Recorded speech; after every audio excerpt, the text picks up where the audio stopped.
Ici, il s'agissait de résoudre des équations avec de la racine carrée.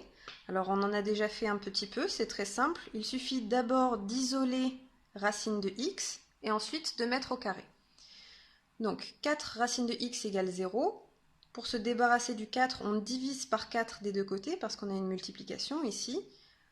À gauche, 4 racine de x divisé par 4, il nous reste racine de x. Et à droite, 0 divisé par 4, ça fait toujours 0. Racine de x égale 0. Si on met au carré des deux côtés, ça donne x égale 0. Parce que 0 au carré, ça fait 0.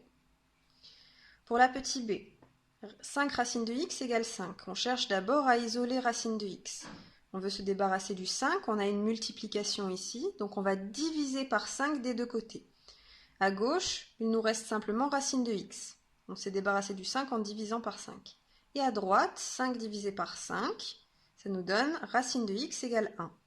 On met au carré des deux côtés, ça donne x égale 1, parce que 1 au carré, ça fait 1. Dans la troisième équation, il y avait plusieurs étapes à faire. Alors la première, c'était de se débarrasser du plus 1.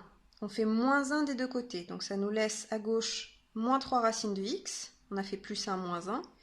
Et à droite, 0 moins 1, ça donne moins 1. Ensuite, on veut se débarrasser du moins 3. Ici, on a une multiplication, donc on va diviser par moins 3 des deux côtés. À gauche, il nous reste racine de x. Et à droite, on a moins 1 divisé par moins 3. Donc ça donne, moins par moins, ça fait plus, ça donne racine de x égale 1 tiers. Et en mettant au carré des deux côtés, ça donne x égale, alors 1 tiers au carré, c'est 1 au carré sur 3 au carré. 1 au carré, ça fait 1, et 3 au carré, ça fait 9. Donc x égale 1 neuvième. Dans le dernier cas, on avait du racine de x des deux côtés. Alors je rappelle qu'on cherche à isoler racine de x, donc il faut ramener tous les racines de x d'un côté et tous les nombres de l'autre.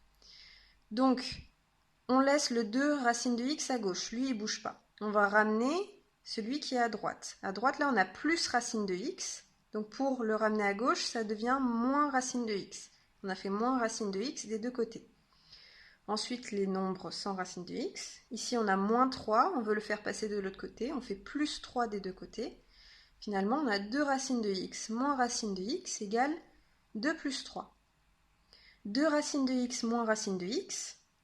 Si on enlève à 2 pommes, on enlève une pomme, il nous reste une pomme, donc une racine de x. Et 2 plus 3, ça fait 5. Racine de x égale 5, maintenant il nous reste juste à mettre au carré, ça donne x égale 25.